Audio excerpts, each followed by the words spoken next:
Hey Facebook, what's up? Okay, so you're probably wondering why I'm talking about mayonnaise. I have a really good story about mayonnaise that I'm going to tell you about in a little bit. But, I was thinking so much the last couple of months.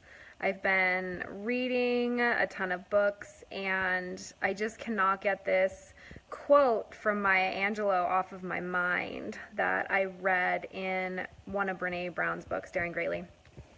And Maya Angelou says, "You are only free when you realize you belong no place. You belong every place, no place at all. The price is high. The reward is great." And I've thought so much about that. How we pay a price for the things that we learn in life, but the reward is so great when we actually achieve it, right? And I was thinking about how the biggest stumbling blocks of my life have been not wanting to get my hopes up. So telling myself something that I don't really care about so that I don't get my hopes up and get disappointed or get hurt. And I was thinking about how this has happened with a really silly thing like mayonnaise. So when I was just out of high school, I decided that I was going to live a healthier life.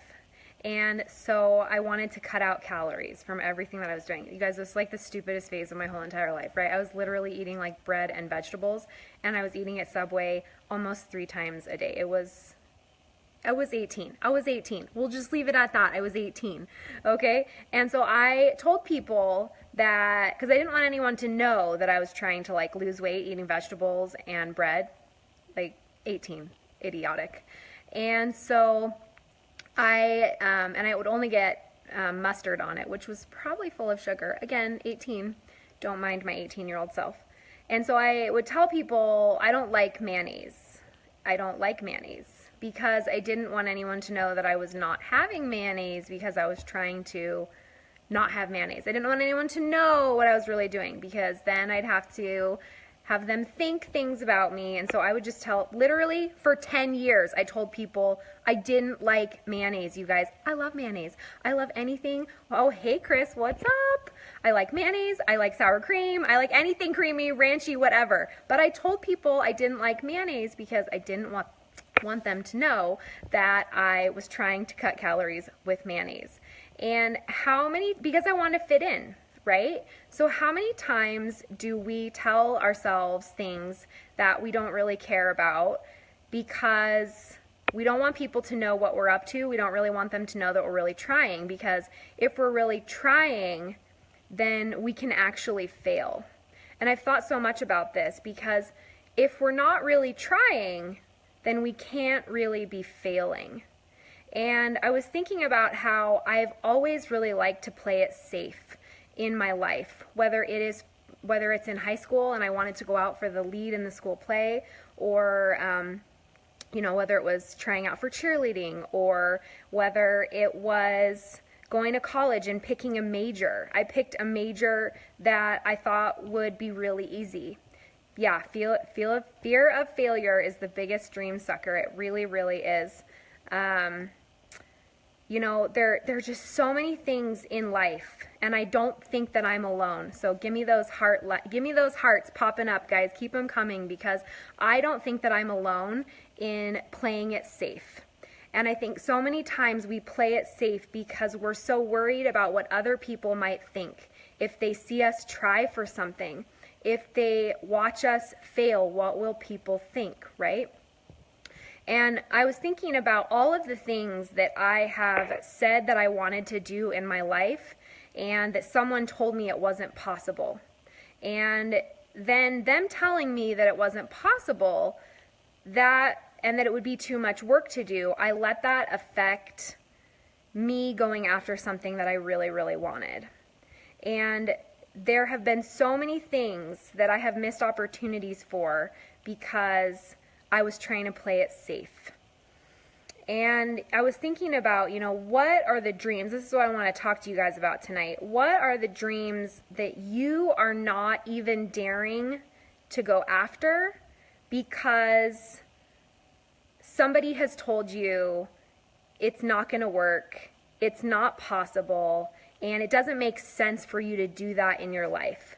Or what are the dreams that you are not daring to go after because you might have to step outside of your comfort zone, or a dream that what Brene Brown calls would be stepping out into the wilderness, where you might have to step away from people who might judge you for going after this dream of yours. Maybe it's something that, maybe you're a stay-at-home mom and maybe you want to go back to school, and maybe that's really scary for you. And you don't know how that's going to work because you already don't have enough time to do the things that you want to do. And so you're thinking, gosh, like, how would I even have time? There's no time for that. And everybody's telling you there's no time for you to dedicate to that. You're already so busy. And, what would people think if you had to put your kids in daycare to do something like that? Or what would you have to sacrifice to do all of those things? And, what is that for you in your life right now? Because I really, truly believe that every single person watching this has something that they are not going after in their life right now. And if you have a pen and paper with you, I've been really praying about this, and in my religion, we actually take the first Sunday of the month to fast. So we go without meals, 2 meals for 24 hours. And so I, had my pen and paper out all day today. And as I was fasting and praying, I just was writing down notes. What are the things that I am not daring to do because I'm scared that I will A, fail, or B, what people will think, or C, that I might quit because it's too hard. So if you have a pen and paper with you right now, I would ask you just to write those things down as you're listening here, because I think the thing that has been so really speaking to me today was considering, what are the things that, that I haven't done in my life up until this point because I haven't dared. And, Lori, even when I started beauty school, my mom told my sister that I wouldn't finish because I never finish what I start. I make sure I finish things. Okay, so that's really interesting, right? What are the stories that you're telling yourself? Or, better yet, what are the stories that you are letting other people tell you about yourself? There are so many stories that I have playing in my head every single day that other people have told me, and I just feel so strongly that if we decide today, here and now, to change those stories about ourselves, then we have the power to make any of our dreams possible. And if you had time to watch that video by Steve Harvey earlier today that I put in the comments of my post this morning, he talked about how he had a teacher tell him once that, he had a stutter and he would never be on television because he had a stutter. And, when I was a little girl, I could not pay attention in class, you guys. I'm going to get emotional. Because I was a daydreamer and could never pay attention in class. Whenever I would read, I could read the same paragraph over and over and over again, and I would never comprehend it. We now know that's called ADD. Thank you. Back in 1989, nobody knew what that was. So I grew up thinking that I was stupid. And because I grew up thinking that I was stupid, and I would say, I want to be a doctor, and people would tell me, it's really hard to be a doctor. You have to be really smart and go to school for a really long time to be a doctor. What if a different story was told to me? What if the story told to me was, wow, that's a really great thing to want to go and do. Tell me what school you want to go to. Tell me, what if those were the stories? And I've thought so much, what are we telling our kids about the dreams they are allowed to have? When they tell us the things, like Brennan tells me all the time, Mom, I want to be a YouTuber. And my first response is to be like, oh, Brennan, there's 1 in 5 million people that will ever be successful at that. But I don't say that. Instead, I say, awesome. What's your YouTube name going to be? Right? Even though that's not my dream for him, that's his dream for him right now. And he gets the choice to dream. Oh, Kristen, I know. Christine. I know, kills you. I know. It's funny because I've battled with that my whole life, right? And I think because that was a stumbling block for me, right? Me thinking that I was stupid was a stumbling block for me. And it's something that I still, one of those stories I constantly have to tell myself is not true. So,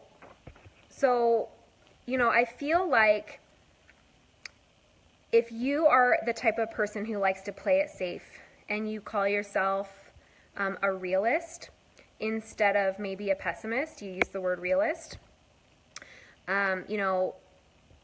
what have you said that you want to do that someone else told you wasn't possible, or any of those things? Like, what are those things? Write them down.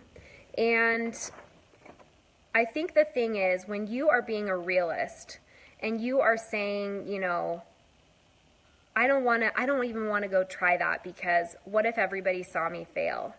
What would you say to your child that told you that?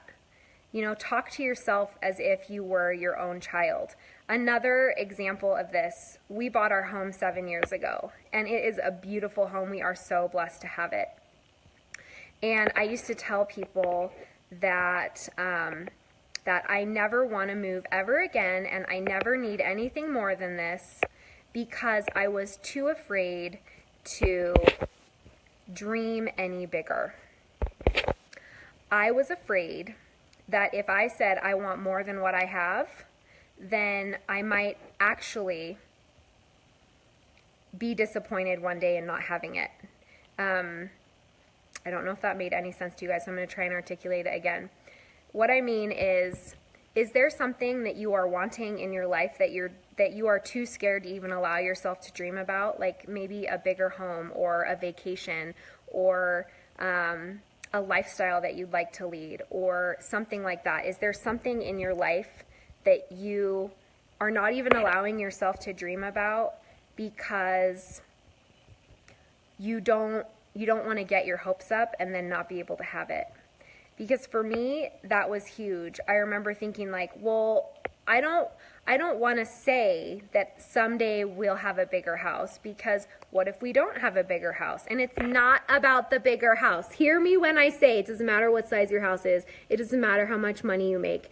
That will never buy you any sort of happiness. And anyone that is ever very wealthy will tell you that money does not make you happy. I was so fortunate to know this at a very young age.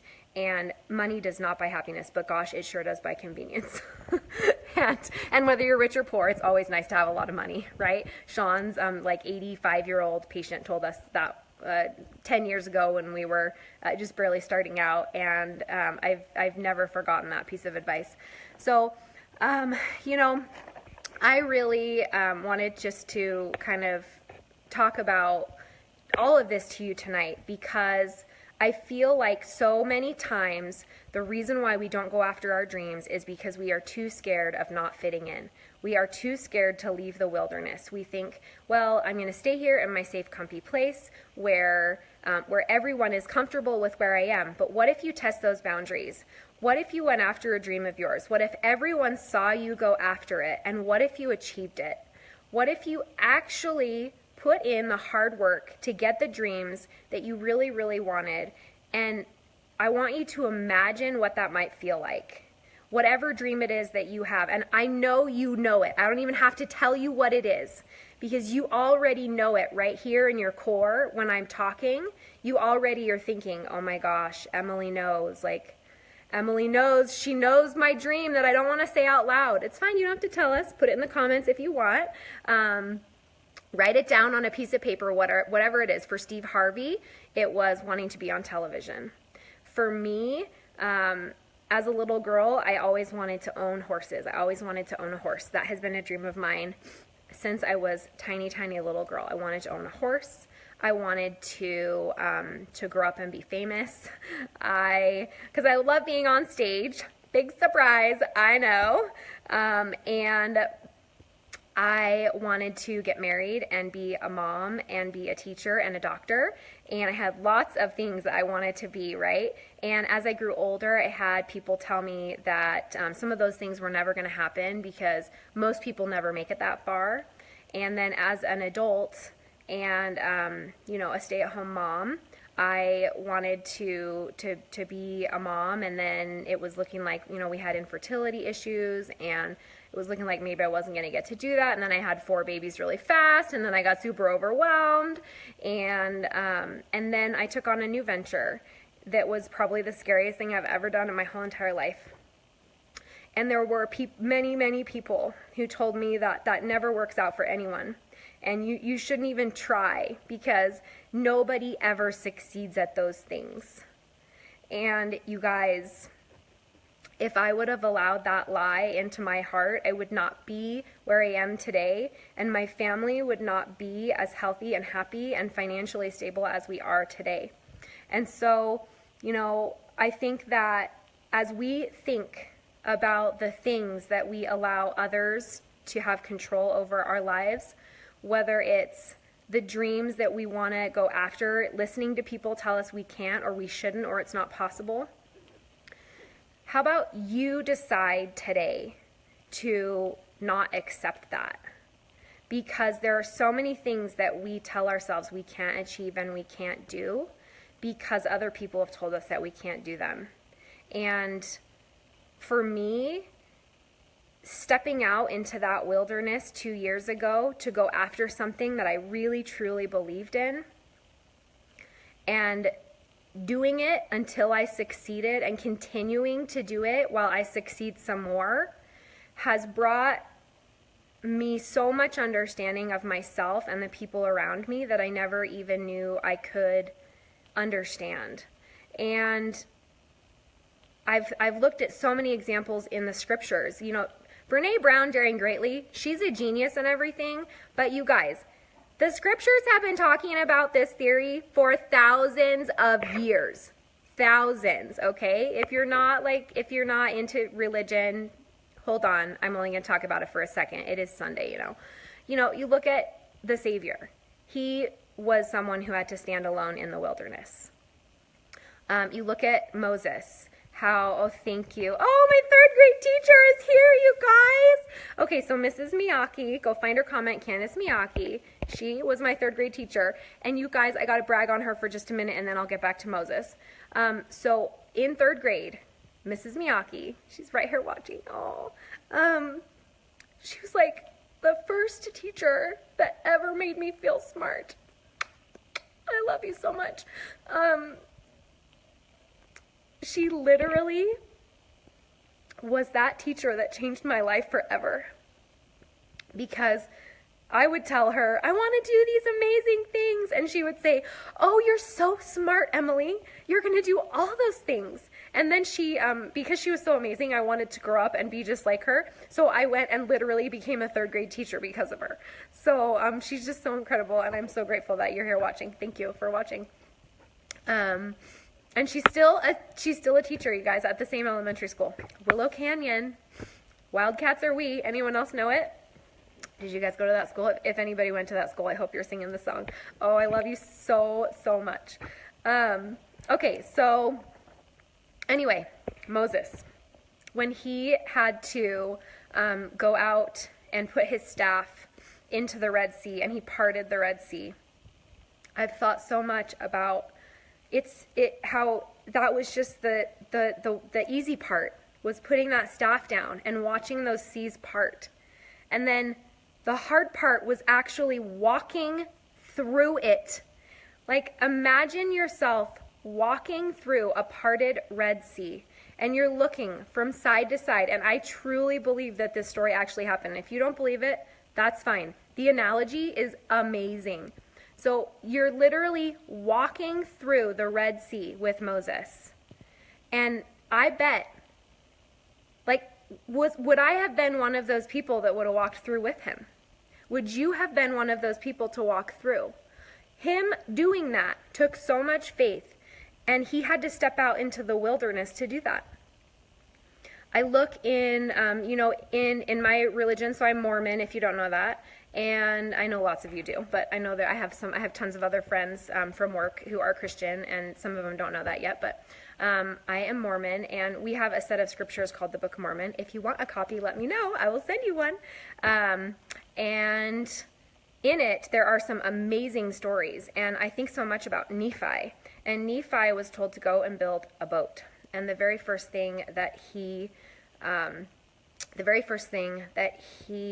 said was that he didn't even have the tools. He said, where should I go to find the tools to make it? When Heavenly Father said, go build a boat.